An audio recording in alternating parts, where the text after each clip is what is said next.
Assalamualaikum warahmatullahi wabarakatuh.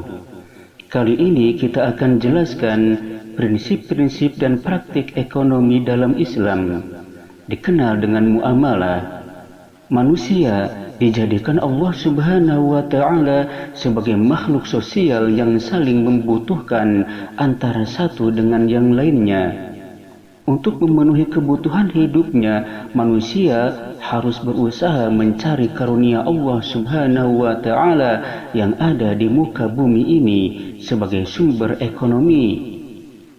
Allah Subhanahu wa Ta'ala berfirman, A'udzu billahi minasy syaithanir rajim. Bismillahirrahmanirrahim. وابتغ فيما آتاك الله الدار الآخرة ولا تنس نصيبك من الدنيا وأحسن كما أحسن الله إليك ولا تبغ الفساد في الأرض إن الله لا يحب المفسدين.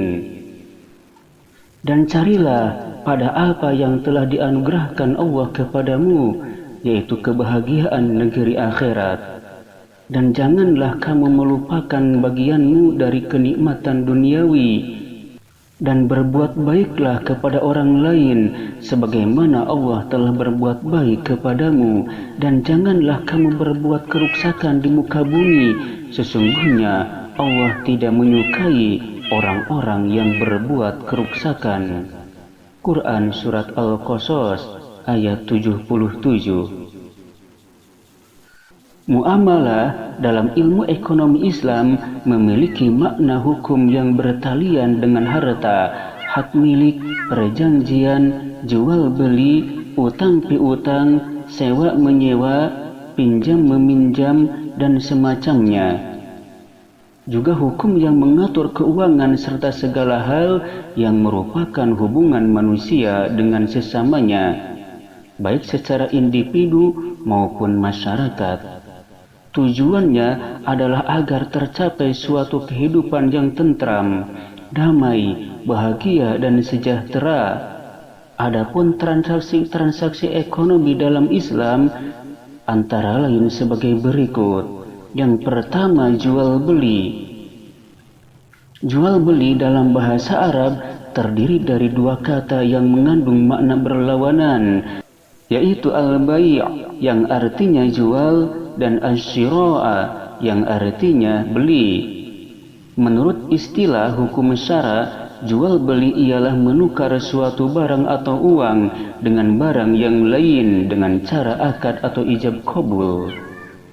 Di zaman yang modern seperti sekarang ini, transaksi jual beli dapat dilakukan dengan berbagai cara, seperti lewat internet, telepon, dan lain sebagainya.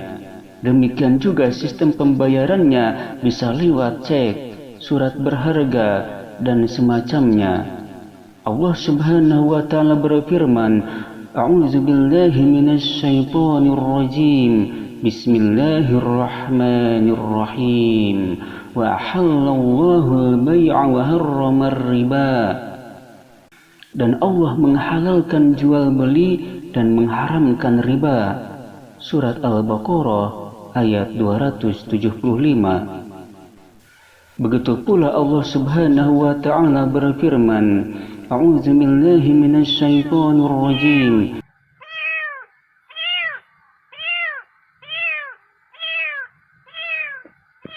Bismillahirrahmanirrahim.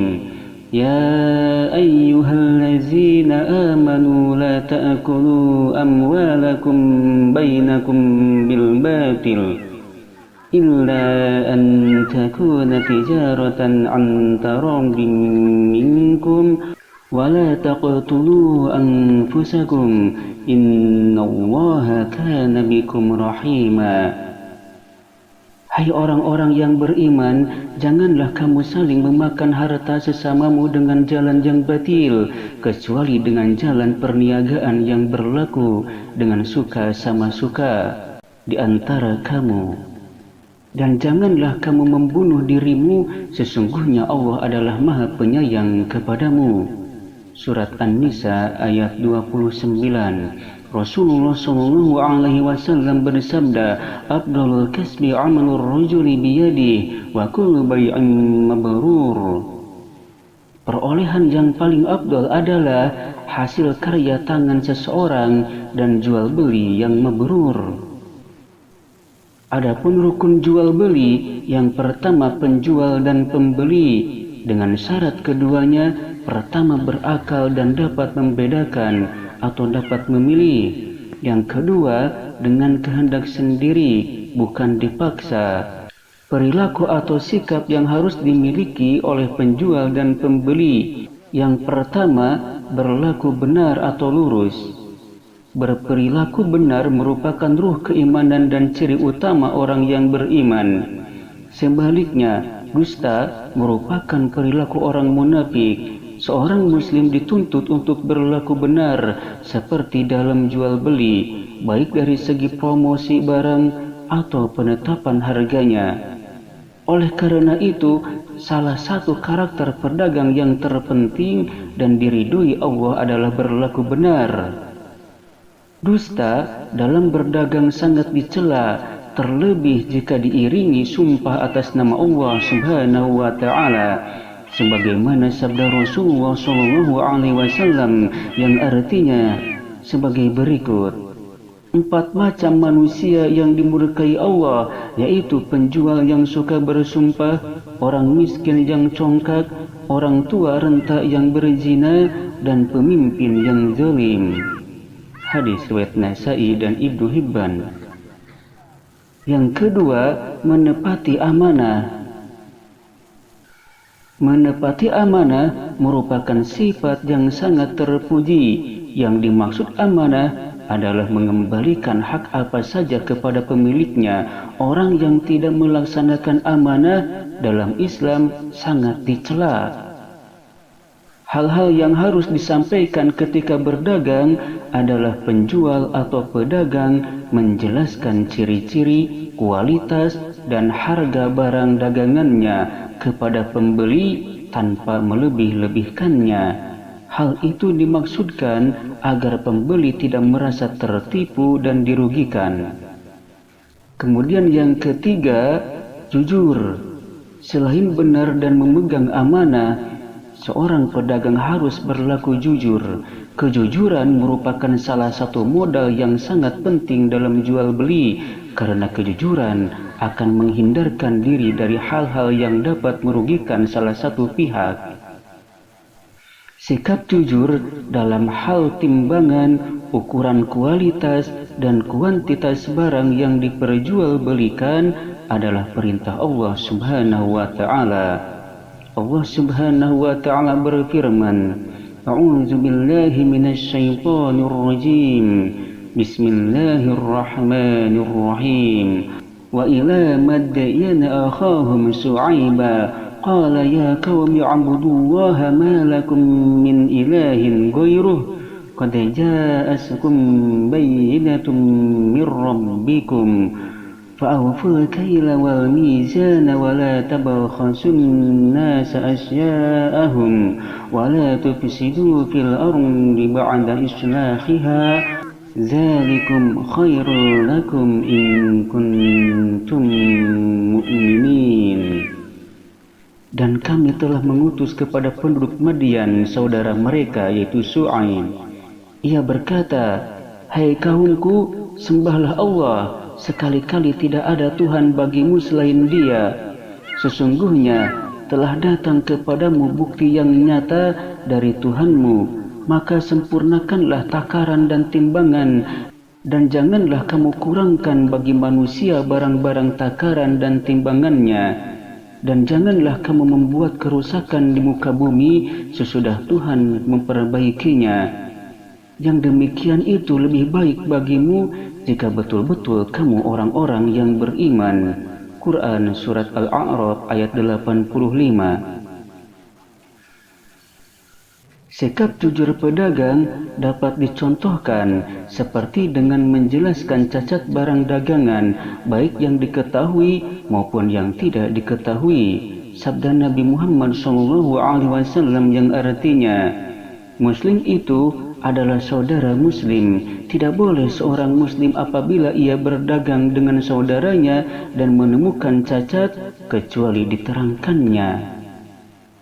Lawan sifat jujur adalah menipu atau curang, seperti mengurangi takaran, timbangan, kualitas, kuantitas, atau menonjolkan keunggulan barang tetapi menyembunyikan cacatnya. Yang keempat, khiyar, artinya boleh memilih satu di antara dua, yaitu meneruskan kesepakatan akad jual beli atau mengurungkannya, atau menarik kembali, atau tidak jadi melakukan transaksi jual beli. Ada 3 macam khiyar, yaitu sebagai berikut. Yang pertama, khiyar majlis, yaitu si pembeli dan penjual boleh memilih antara meneruskan akad jual beli atau mengurungkannya selama keduanya masih tetap di tempat jual beli. Khiyar majlis ini berlaku pada semua macam jual beli. Yang kedua, khiyar syarat, yaitu suatu pilihan antara meneruskan atau mengurungkan jual beli setelah mempertimbangkan 1 atau 2 hari. Setelah hari yang ditentukan tiba, maka jual beli harus ditegaskan untuk dilanjutkan atau diurungkan. Maka khiyar syarat selambat-lambatnya 3 hari. Dan yang ketiga, khiyar aib atau cacat, yaitu si pembeli boleh mengembalikan barang yang dibelinya apabila barang tersebut diketahui ada cacatnya. Kecacatan itu sudah ada sebelumnya, namun tidak diketahui oleh si penjual maupun si pembeli. Hadis Nabi Muhammad SAW yang artinya, jika 2 orang laki-laki mengadakan jual beli, maka masing-masing boleh melakukan khiyar selama mereka belum berpisah dan mereka masih berkumpul. Atau salah satu melakukan khiyar, kemudian mereka sepakat dengan khiyar tersebut, maka jual beli yang demikian itu sah. Hadis riwayat muttafaqun alaih. Lalu yang kedua yang harus diperhatikan dari rukun jual beli itu adalah alat tukar dan benda yang dibeli. Syaratnya, alat tukar dan benda yang dibeli ini syaratnya pertama suci. Barang najis tidak sah dijual belikan. Madhab Hanafi memperbolehkan menjual kotoran atau tinja atau sampah untuk keperluan perkebunan. Demikian pula barang najis boleh diperjualbelikan asal untuk dimanfaatkan, bukan untuk dimakan. Hal ini berdasar hadis Rasulullah SAW yang pada suatu hari Rasulullah SAW lewat dan menemukan bangkai kambing milik Maimunah. Kemudian beliau bersabda, "Mengapa kalian tidak mengambil kulitnya? Kemudian kalian samak dan dapat kalian manfaatkan." Kemudian para sahabat berkata, "Wahai Rasulullah, kambing itu sudah mati dan menjadi bangkai." Rasulullah SAW menjawab, "Sesungguhnya yang diharamkan hanya memakannya." Yang kedua syaratnya ada manfaatnya. Yang ketiga syaratnya keadaan barang itu dapat diserah terimakan. Tidak sah menjual barang yang tidak dapat diserah terimakan. Yang keempat syaratnya keadaan barang milik si penjual atau kepunyaan yang diwakilinya atau yang menguasakannya. Dan yang kelima syaratnya adalah barang itu diketahui oleh si penjual dan pembeli tentang zat, bentuk, kadar atau ukuran dan sifat-sifatnya. Dan rukun yang ketiga adalah lafaz ijab dan qabul. Ijab adalah perkataan untuk menjual atau transaksi menyerahkan. Misalnya, saya menjual mobil ini dengan harga 25 juta rupiah. Qabul adalah ucapan si pembeli sebagai jawaban dari perkataan si penjual. Misalnya, saya membeli mobil ini dengan harga 25 juta rupiah. Sebelum akad terjadi, biasanya telah terjadi proses tawar-menawar terlebih dahulu. Pernyataan ijab qabul tidak harus menggunakan kata-kata khusus. Yang diperlukan ijab qabul adalah saling rela atau ridho yang direalisasikan dalam bentuk kata-kata. Contohnya, aku jual, aku berikan, aku beli, aku ambil, dan aku terima.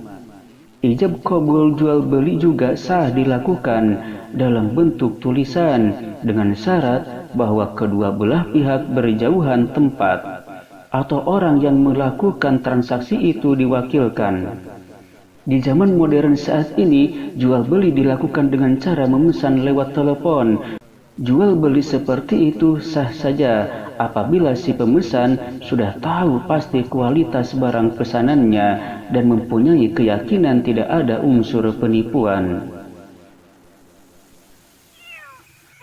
Macam-macam jual beli. Pertama, jual beli kontan, artinya serah terima barang dan dibayar dengan uang kontan. Yang kedua, jual beli dengan tukar menukar barang, misalnya hasil tambang ditukar dengan bahan jadi. Dan yang ketiga, jual beli sistem tempo, artinya begitu harga telah disepakati dan barang telah dikirim, baru pembayaran dilakukan, atau beberapa hari setelah barang diterima baru diadakan pembayaran. Jual beli yang dilarang agama. Yang pertama, membeli barang dengan harga yang lebih mahal dari harga pasar sedang ia tidak ingin kepada barang itu, tetapi semata-mata supaya orang lain tidak dapat membeli barang tersebut. Yang kedua, jual beli yang dilarang, yaitu membeli barang untuk ditahan agar dapat dijual dengan harga yang lebih mahal, sedang masyarakat umum sangat membutuhkan barang tersebut. Yang ketiga, jual beli yang terlarang adalah menjual suatu barang untuk menjadi alat maksiat. Yang keempat, jual beli yang dilarang adalah jual beli yang dapat menimbulkan kericuhan baik dari pihak pembeli dan penjualnya, seperti barang yang jelek ditutupi dengan barang yang baik. Dan yang kelima, jual beli yang dilarang adalah membeli barang yang sudah dibeli orang lain yang masih dalam keadaan khiyar. Lalu, manfaat jual beli. Yang pertama, agar manusia saling tolong-menolong antara satu dengan lainnya untuk memenuhi kebutuhan hidupnya. Yang kedua, manusia dituntut untuk selalu berhubungan dengan yang lain, karena tak ada seorang pun yang dapat memenuhi kebutuhan hidupnya sendiri. Yang ketiga, untuk memperluas hubungan antar desa, kota, bahkan antar negara, sehingga dapat diperoleh pemerataan ekonomi. Dan yang keempat, manfaatnya adalah untuk menumbuhkan kreativitas manusia agar dapat menghasilkan dan memproduksi barang-barang yang dapat dipergunakan untuk kemaslahatan manusia. Itu tentang jual beli. Dan untuk pembahasan selanjutnya untuk kali ini yaitu tentang riba. Riba ini harus dihindari. Lalu apa itu riba? Riba berarti menetapkan bunga atau melebihkan jumlah pinjaman saat pengembalian berdasarkan persentase tertentu dari jumlah pinjaman pokok yang dibebankan kepada peminjam. Riba secara bahasa bermakna ziyadah atau tambahan. Dalam pengertian lain, secara linguistik atau bahasa, riba juga berarti tumbuh dan membesar. Sedangkan menurut istilah teknis, riba berarti pengambilan tambahan dari harta pokok atau modal secara batil. Menurut istilah fikih, riba ialah tambahan pembayaran yang disyaratkan bagi salah seorang dari dua orang yang melakukan transaksi tanpa ada ganti rugi atau imbalan. Ada beberapa pendapat dalam menjelaskan riba, namun secara umum terdapat benang merah yang menegaskan bahwa riba adalah pengambilan tambahan baik dalam transaksi jual beli maupun pinjam meminjam secara batil, atau bertentangan dengan prinsip muamalat dalam Islam. Misalnya si A meminjamkan uang 100.000 rupiah pada si B. Saat pengembalian, si B harus membayar 120.000 rupiah, maka lebihnya yang 20.000 itu adalah riba. Lalu apa hukum riba itu? Riba hukumnya haram dan dilarang oleh Allah Subhanahu wa Ta'ala. Adapun dasar hukumnya adalah firman Allah Subhanahu wa Ta'ala, A'udzu billahi minasy syaithanir rajim. Bismillahirrahmanirrahim. Ya ayyuhallazina amanu taqullaha wa zaru ma baqiya minar riba in kuntum mu'minin. Hai orang-orang yang beriman, bertakwalah kepada Allah dan tinggalkanlah sisa riba yang belum dipungut jika kamu orang-orang yang beriman. Quran Surat Al-Baqarah ayat 278. Riba sebagai harta yang tak ada berkahnya. Lalu sanksi riba meliputi semua pihak yang terlibat, sebagaimana sabda Rasulullah sallallahu alaihi wasallam, la'ana Rasulullah sallallahu alaihi wasallam akilar riba wa muwakkilahu wa katibahu wa syahidayhi wa qala hum sawa. Rawahul Muslim. Rasulullah sallallahu alaihi wasallam melaknat orang yang memakan riba, yang mewakilinya, penulisnya, dan kedua saksinya, dan Rasul berkata, mereka semua berdosa.